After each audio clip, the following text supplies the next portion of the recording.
I'm not sure about you, but I really enjoy a good video game soundtrack. I can't specifically say what it is about them that I really enjoy, but I found myself listening to video game soundtracks more than music you'd hear on the radio. In fact, I'm pretty sure most of the music I have on my phone is actually video game music rather than other music. The thing I love about video game soundtracks is that sometimes I can just mute another game's soundtrack and then just play something from another game and it still works. And a genre I tend to do this a lot with is first person shooters. For a recent example, when playing RoboQuest, I find the music a little repetitive, so I end up just muting it and then putting music on from Payday 2. Simon Viklund was a god when it came to the soundtrack, and even to this day, a lot of those songs are on my phone just to listen to when I'm doing other stuff. I think what makes the soundtrack so great from that game is not only is it memorable, but it can really set the tone of the experience of the game. And without it,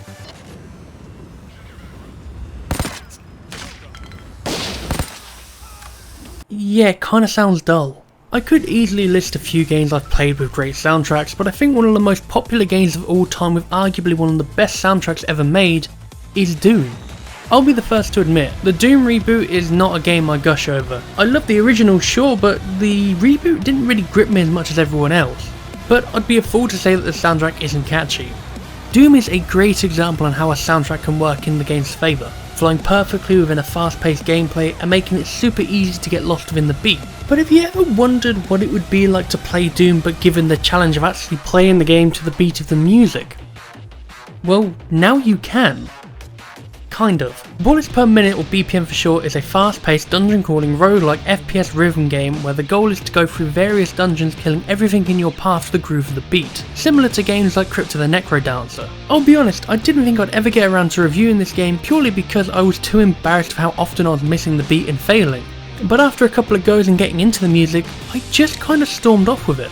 And now since I'm getting better at the game, I just can't get enough of it. It's addicting, the music's catchy, and it is so satisfying when you hit a streak with the music.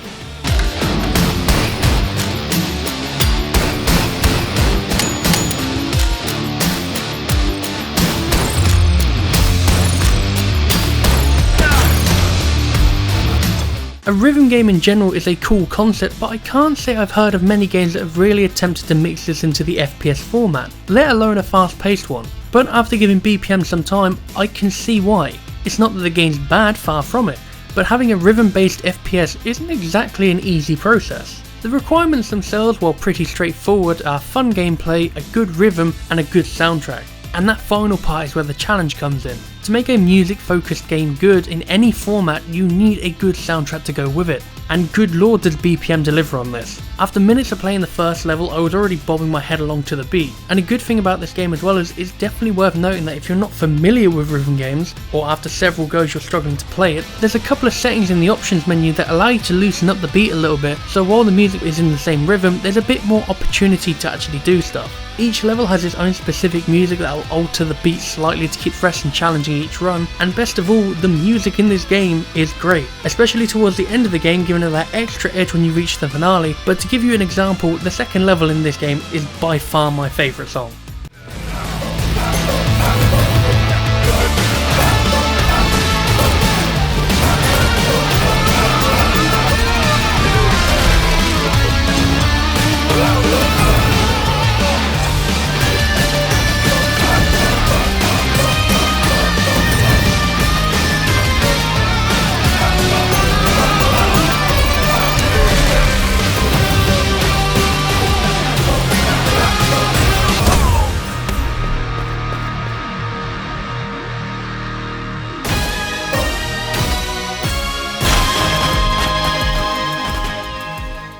If I was to compare this game to anything else, I would say this game is a love child between games like Doom, Guitar Hero and Risk of Rain. Doom and Guitar Hero are pretty obvious reasons, so I don't need to explain it, but Risk of Rain is due to how the character system in this game works, as they're both pretty similar. While this game is a roguelike of sorts, you'll be given various characters that you can unlock while playing through the game, and each character starts with their own weapon and also some extra traits you'll discover while playing as them. And if you finish a run entirely, whichever character you're playing as will actually unlock an extra ability, and if you can beat the game on hard mode, they'll also unlock an ultimate ability.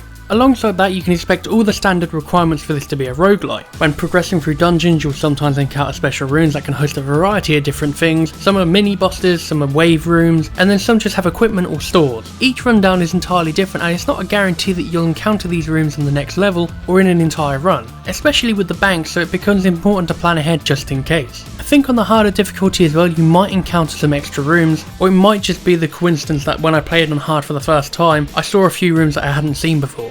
The only thing you can expect regardless of the layout is that scattered through every map you'll find altars or coin slots where you can donate money to get stat boosts or special items. Sometimes you'll find pots that require multiple amounts of coins or keys, and these will give you extra items like a skeleton key, which can make a run a hell of a lot easier. At the moment, the game comes with two difficulties, being easy and hard. While it's worth beating the game on easy to unlock the second ability for each character, it's clear as day that the experience was designed in mind for the harder difficulty because it's a lot more enjoyable. The game itself is challenging at first, sure, but I noticed with each run on easy, you can easily get overpowered equipment by the second dungeon, and then you can kill a boss within a matter of seconds.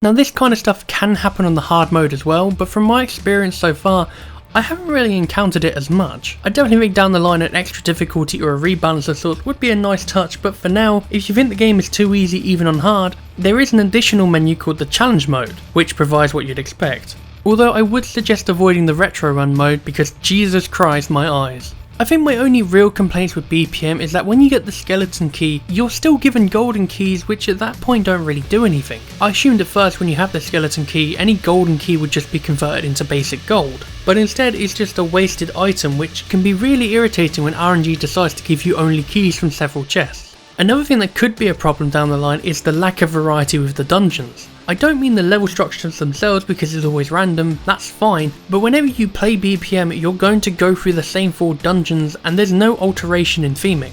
Going back to Risk of Rain for a second, one thing that keeps the game fresh each run is that the levels, excluding the finale, are normally rotated out with a couple of different layouts or maps entirely. My guess is with BPM it would require more music, which isn't entirely a bad thing, but I can imagine making music that not only suits the environment but also the flow of gameplay isn't as straightforward as I'm expecting it to be.